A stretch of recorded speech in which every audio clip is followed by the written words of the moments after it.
Boa noite aos amigos, aos companheiros do grupo de Estudos Espírita e Iluminação Crística. Saudamos a sua coordenadora Adeildes, cumprimento também a Celso Pena Seara e a todo participante desse grupo. Congratulações também àqueles que estão nos assistindo e àqueles que vão nos assistirem em gravação sobre esse estudo do dia de hoje, dia 20 de outubro de 2021, às 16 horas, que é o horário de estudo do Evangelho desse grupo de Estudos Espírita e Iluminação Crística.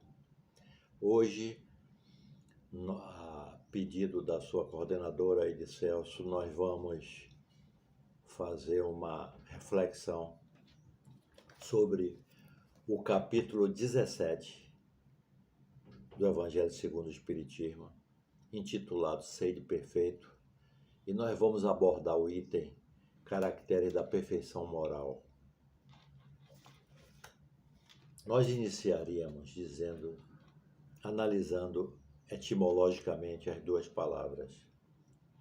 O que significa caracteres ou característica e o que é que significa perfeição. Caracteres são qualidades distintas, fundamentais de alguma coisa.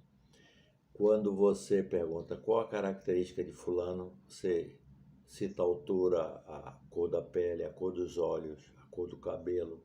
Isso são características. E o que é perfeição? A perfeição, ela pode se confundir com excelência. A perfeição é o mais alto nível de valores, mas a perfeição que nós estamos querendo falar aqui, o top, é o maior grau de primazia, de bondade, de beleza que pode chegar a alguma coisa ou alguém. No nosso caso aqui, o top é o amor. A perfeição que nós podemos alcançar é aprender a amar. Porque nós somos espíritos, nós somos corpo físico. Nós podemos e devemos, inclusive, buscar o aperfeiçoamento do nosso corpo físico. Nós podemos e devemos buscar o aperfeiçoamento do nosso intelecto. Porém, não esqueçamos que nós somos espírito. E, em sendo espírito, o cuidado com o nosso intelecto, com o nosso corpo físico é uma necessidade. Mas a nossa essência é espiritual. Por isso, nós nunca podemos chegar a essa perfeição sem trabalhar nos nossos sentimentos. Os nossos sentimentos, eles são mais poderosos do que a intelectualidade. Jesus, ele focou o tempo todo na questão do sentimento. Toda a vida dele. Porque o sentimento é que nos dá verticalidade na busca de Deus. A intelectualidade, ela é horizontal. Jesus não revelou para a gente um Deus filosófico, um Deus científico, até porque a gente não teria condição de entendê-lo. Jesus falou de um Deus bondade, de um Deus misericórdia, de um Deus humildade, a fim que nós começássemos a perceber essas qualidades e pudéssemos nos elevar. Isso nos elevaria e nos eleva. É o sentimento que vai nos ajudar a desenvolver os outros sentidos que ainda não temos. Esses 5 sentidos que nós temos são sentidos primários de ver com esses olhos, ouvir, tato, paladar, olfato. Quando nós tivermos trabalhado o sentimento, a intelectualidade virá naturalmente. O problema é que nós temos feito o contrário. Há milênio nós estamos incorporando no corpo físico. Então nós estamos pensando que nós somos o corpo físico. Há milênio que nós estamos desenvolvendo a nossa intelectualidade. Quando você pergunta a uma pessoa assim, o que é que você sentiu sobre isso? Ela diz assim, eu vou pensar. Na hora que ela diz que vai pensar, ela já derrubou o sentimento, porque são coisas diferentes. O corpo, o nosso corpo físico e a alma que somos, elas estão unidas. Mas são duas realidades totalmente distintas. Vocês podem observar que o corpo físico ele precisa de alimento, ele precisa de descanso, o corpo físico precisa de atividade física. A gente precisa fazer um check-up, entender o mecanismo de funcionamento do corpo físico. Nós precisamos higienizá-lo, nós precisamos hidratá-lo. A gente descuida de beber água. Tem idosos que pensam que perdeu a memória, não é. É falta de água no organismo. A gente precisa cortar o cabelo.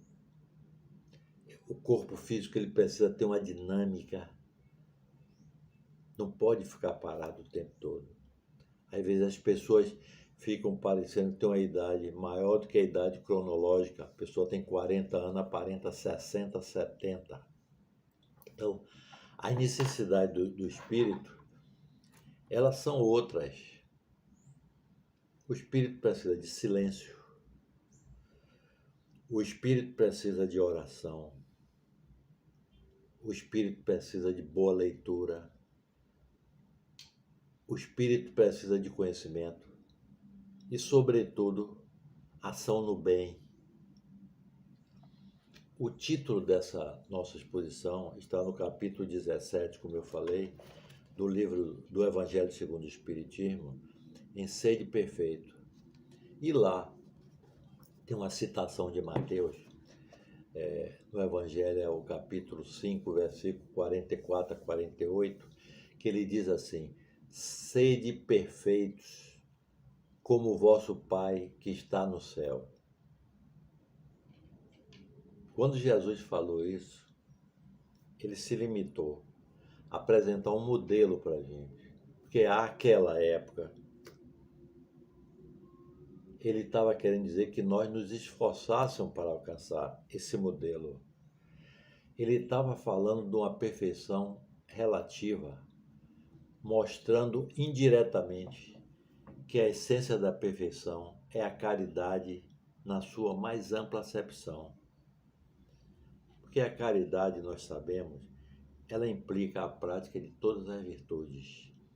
No Sermão da Montanha, Jesus coloca a humildade na base da pirâmide e a caridade no topo da pirâmide. Você não pode ser manso, altruísta, se você não for humilde antes. Então, tudo que sobreexcita o sentimento da personalidade destrói, ou pelo menos enfraquece, essa concepção da essência que nós somos. Os elementos da verdadeira caridade são a benevolência, a indulgência, a abnegação e o devotamento. Muitos palestrantes sempre citam BIP, benevolência, indulgência e perdão das ofensas. A expressão desse amor, como nós expressamos esse amor, é um indício maior ou menor da nossa superioridade moral. Cada pessoa tem um nível de consciência. Essa questão do nível de consciência é interessante. Eu sempre cito que o antropófago, ele devora o semelhante e de noite ele dorme tranquilo, porque o nível de consciência dele é aquele. E nós, à medida que vamos ampliando a nossa consciência, o nosso dever, a nossa obrigação aumenta. Ou seja, A quem muito é dado, muito é cobrado. Então, o verdadeiro homem de bem, que inclusive é um tópico desse capítulo, o homem de bem, ele diz que é aquele que cumpre a lei de justiça, de amor e de caridade na sua maior pureza. Então, o homem de bem, ele interroga a consciência dele todo dia para ver se ele violou a lei. Mas para saber se ele violou a lei, ele tem que conhecer a lei. Ele deposita a fé em Deus o tempo todo. Ele tem a fé no futuro, ou seja, na vida futura. E ele sabe que todas as vicissitudes que ele passa são provas ou expiações. Outra questão que é tratada nesse capítulo é a questão do dever. O dever é a obrigação moral da criatura. Muitas pessoas não querem cumprir o seu dever. O dever para consigo e depois o dever para com os outros. Esse dever aí vai se ampliando para a família, para a sociedade, para o ambiente, para o meio ambiente. Mas eu estou falando aqui de dever moral e não, por exemplo, do dever que as profissões impõem, que também é necessário. O médico, quanto mais perfeito ele for na função dele, mais missionário ele é. O engenheiro, o professor, o gari, o pai.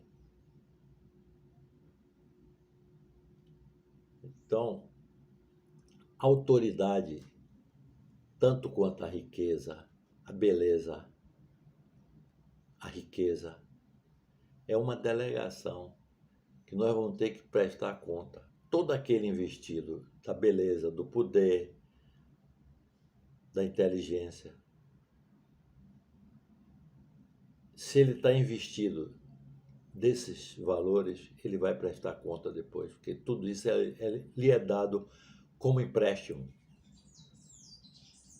A gente não deve julgar, por exemplo, que a riqueza, a beleza, o poder nos foi proporcionado para a gente ter o poder de mandar, para ostentar a riqueza. Tem muitos poderosos que pensam assim, pensam que é um direito de propriedade dele, não, mas não, é um empréstimo. A ninguém cabe dizer que uma coisa, a riqueza, poder, família, saúde, lhe pertence, quando tudo isso pode ser tirado sem o consentimento. As pessoas estão aqui planejando que vai para a Europa, que vai para a formatura do filho para o ano e não sabe que vai desencarnar amanhã. Então, a cada dia de trabalho na seara do Cristo, tanto no templo como na oficina, nós nos tornamos moralmente melhores. Quando você exerce bem a sua profissão, você está sendo um missionário. Agora, com essa questão da perfeição que nós estamos tratando aqui, a gente não deve ficar aguardando a conquista rápida da perfeição, porque nós vamos ter que fazer essa reforma íntima em toda a nossa existência. A nossa existência comporta várias encarnações. Não é numa encarnação só que a gente vai conseguir chegar a essa perfeição, mesmo relativa. Não é um apostolado para um dia, não. É um apostolado para milênios.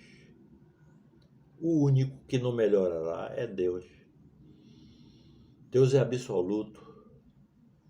Nós somos relativos. Vocês podem notar que a vinda de Jesus para o planeta foi para nos estimular na senda do progresso espiritual. Ele deu exemplos teóricos e exemplos vividos. O homem não tem ainda o sentido necessário para compreender a natureza de Deus. Como é que ele pode almejar ser perfeito com a Deus? Primeiro que é impossível. Quando Kardec pergunta aos espíritos se seria possível o homem penetrar na natureza íntima de Deus, eles responderam: não, falta-lhe para o homem um sentido para entender Deus. Então, qualquer ideia que a gente faça de Deus, e até do amor, ela é limitada.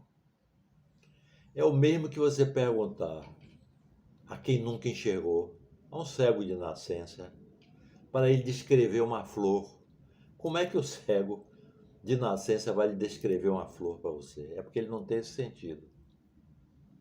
É o mesmo que você pedir a um surdo para descrever o canto de um pássaro.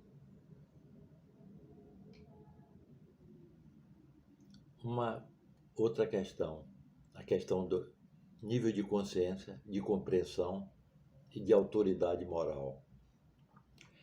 Jesus se referia a Deus, ora como o meu Pai, ora como o vosso Pai, e ora ele falava nosso Pai. Por que isso? Quando ele dizia o meu Pai, é o Pai que ele conhece, mas somente que Jesus tem um nível de consciência muito maior do que o nosso. O Deus que ele conhecia não é o Deus que nós conhecemos. O Deus que nós conhecemos, Jesus falava que é o nosso Pai, que ele sabia da nossa limitação. Então tem essa sutileza toda para a gente penetrar, estudando o Evangelho. Nós que enxergamos, nós que ouvimos, nós que temos a capacidade de nos locomovermos, nós que estamos lúcidos, se quisermos lembrar ou relembrar dos valores desses atributos, perguntemos a um cego o valor da visão. Perguntemos a um surdo o valor da audição. As pessoas acham que nem sempre a vida é como elas queriam que a vida fosse. Reclamam de tudo, acham que estão abandonadas por Deus. O problema é que há respostas que Deus só pode nos dar com seu silêncio. Todos nós, sem exceção, temos o direito de acreditar na proteção de vida divina, mas nós não estamos desobrigados a fazer a nossa parte. Nenhum professor dá ao aluno a lição pronta. O bom mestre lhe dá a certeza da sua presença. Então, quando nós temos essa impressão que nós estamos abandonados pelo silêncio, Deus está presente conosco. Agora, o que acontece é que muitas religiões, às vezes, incutem visões ingênuas de que Deus vai fazer tudo por nós, de que o santo vai resolver, que as pessoas vão resolver por nós. É uma questão até de sabedoria, a gente não pensar assim. Os bons pais fazem isso com os filhos, se vocês observarem. Nós temos o direito de esperar pelo impossível depois de termos feito tudo que nos for possível. Eu rezo para que Deus me dê saúde, mas eu preciso fazer a minha parte para que a saúde seja uma realidade em minha vida. Esse cuidado que eu tenho comigo, que eu devo ter, é uma expressão dessa minha parte no milagre, que eu tenho que fazer diariamente. Aquele que ama, às vezes, desprotege. Quanto mais a gente cresce,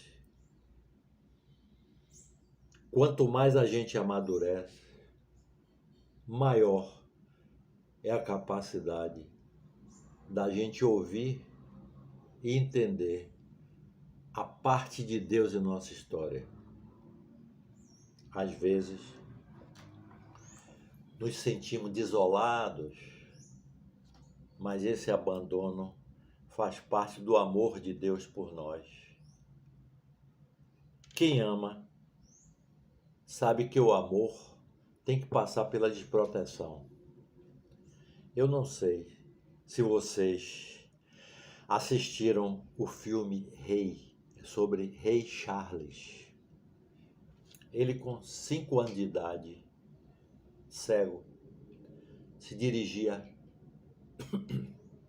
caminhava na direção do fogão aceso, com algumas panelas com água fervendo, cozinhando várias coisas.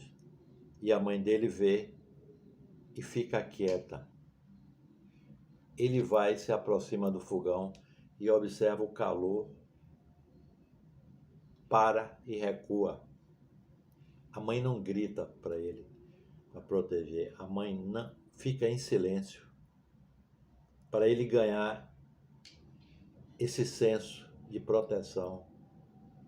Então, parece que a desproteção é um exemplo excelente para você ver que nem sempre a desproteção, a desproteção não é proteção. Quando uma pessoa é excessivamente protegida, no fundo existe a desproteção, porque a pessoa não consegue amadurecer.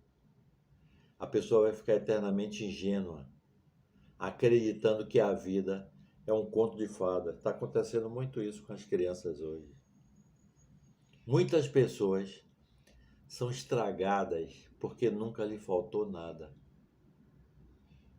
Quando essa pessoa precisa enfrentar as dificuldades da vida, ela vai fracassar. Então, Deus dá sinais de que a pessoa está no caminho certo, mas ela não priva das pessoas enfrentarem as dificuldades. Jesus, Deus, mostrou a Moisés, com a água jorrando da pedra, com a abertura do Mar Vermelho, que ele estava presente, mas ele não privou Moisés de atravessar o deserto. Então você cria uma restrição a seu filho para que ele possa crescer. Às vezes você tira coisa de seu filho a fim de que ele sinta a falta e valorize depois. Muitas pessoas estão erradas na vida porque nunca lhe faltou nada. Também quando falta demais, também pode causar desequilíbrio. Existe a pirâmide Maslow, eu não sei se vocês conhecem, onde você tem que atender primeiro as necessidades básicas de alimento, de água, de ar, depois de abrigo, para você ter proteção, para depois você cuidar das necessidades psíquicas e espirituais. Então, tem situações difíceis que enfrentamos e não adianta o outro dizer, eu estou aqui, porque o Calvário, esse Calvário é para ser vivido na solidão. É você que tem que carregar essa cruz. Agora, o mundo de hoje é apressado. Tudo nos convida com muita pressa. Muita gente, a maioria, né, entra nesse pique acelerado que impede as pessoas de perceberem a própria vida. Mas com paciência, a gente vai descobrindo que a vida é rara e que a gente precisa viver a vida com intensidade. As pessoas estão querendo tudo para ontem. As pessoas estão desorientadas, deprimidas. Você vê o consumo de droga como aumenta, o aumento do suicídio. Não há uma régua para medir o quanto nós somos cristãos. Não há como saber, mas há alguns indicativos. Observe se você tem boas relações de amizade, é um indicador. Observe se você ama sem cobrança e você chama atenção, particularmente diz o que você pensa, para fazer com que os outros cresçam, sem confrontos. As primeiras comunidades cristãs só viviam dificuldades, muito mais do que a gente. Não podia nem dizer que eram cristãos, sob pena de serem mortos. Mas eles tinham um amor um pelos outros. Há uma forma de você colaborar com o outro sem agredir, pacificando. Para ser um bom amigo, é preciso primeiro você ser cristão. Quando eu digo que sou amigo de alguém, eu tenho que conduzir ele de forma que ele consiga progredir. Há momentos em sua vida que você só precisa de você. Nosso crescimento é muito solitário. A gente não tem que ser do outro o tempo todo, não. A gente tem que refazer as nossas forças. A gente não deve perder a ritualidade da vida. Antigamente nós tínhamos ritual para preparar o alimento. Nós tínhamos ritual para se alimentar. Nós tínhamos um ritual para dormir. Sem mecanizar, sem se mecanizar. Nós não precisamos mostrar para o outro uma alegria que a gente não tem. Hoje as pessoas estão viajando para mostrar que viajou. Ansiedade de filmar todo o tempo com a cabeça voltada para o celular para mostrar aos outros. Se você não tomar rédea de sua vida, ninguém pode fazer por você aquilo que você tem que fazer. Abraham Lincoln usava muito uma frase dizendo que você não pode ajudar as pessoas fazendo por ela o que ela tem que fazer por si mesma. Era uma frase clássica de Abraham Lincoln. Então existem situações que teremos de enfrentar sozinhos. Eu tenho bons amigos, ou estou buscando no outro os meus interesses. Se atualmente nos é difícil amar os amigos e os inimigos, imagine na época de Jesus ele falar isso. Naquela época, era natural você retribuir a ofensa com ofensa maior ainda. Se alguém matasse uma criança da sua tribo, se ela matava 10, 100, matava a tribo toda. Então, quando a lei de olho por olho veio, dente por dente, já foi um avanço. E você vê que essa lei é um absurdo. Era normal a pessoa fazer justiça com as próprias mãos. O normal era se devotar ódio profundo para os inimigos. E essa lei, que foi um avanço para eles, Gandhi disse que se essa lei prevalecesse, a humanidade já estaria toda cega ou desdentada, porque você iria arrancar os dentes e os olhos de todas as pessoas. Jesus então lança um conceito diferente para aqueles tempos. Amar os amigos, todo mundo ama. Amai o vosso inimigo. E vocês podem observar que o núcleo de revolução de Jesus, dos ensinamentos, se baseia no amor. Um espírito, para ser perfeito, precisa possuir e exercer todas as virtudes. Por isso nós reencarnamos várias vezes. Vício é a ausência de virtude. Nós fomos criados com o germe da perfeição porque somos criaturas divinas.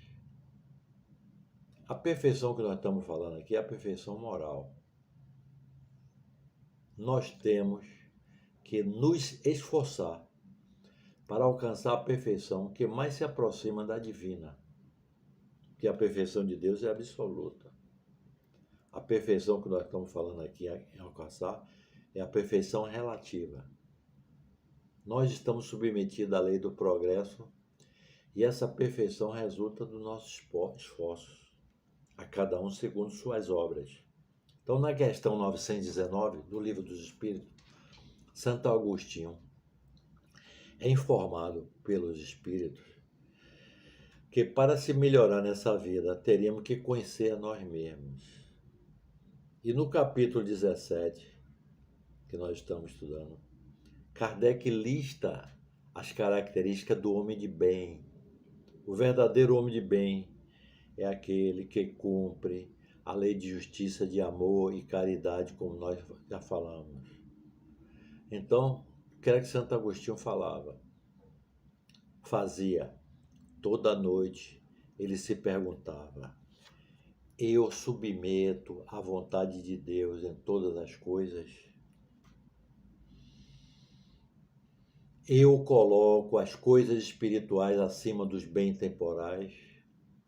Toda noite eu tenho convicção de que todas as dores, as decepções são provas e expiações e as aceito sem murmurar? Eu faço o bem pelo bem? Eu retribuo o mal com o bem? Eu tomo a defesa do fraco contra o forte? Eu encontro satisfação no serviço que eu presto? Eu sou bom? Eu sou humano? Eu sou benevolente para com todos, sem distinção de raça, nem crença, nem cor? Eu alimento ódio? Eu alimento rancor? Eu desejo a vingança? Isso Santo Agostinho se perguntava todas as noites. Eu sou indulgente com as fraquezas alheias? Eu estudo minhas imperfeições e trabalho incessantemente para combatê-las?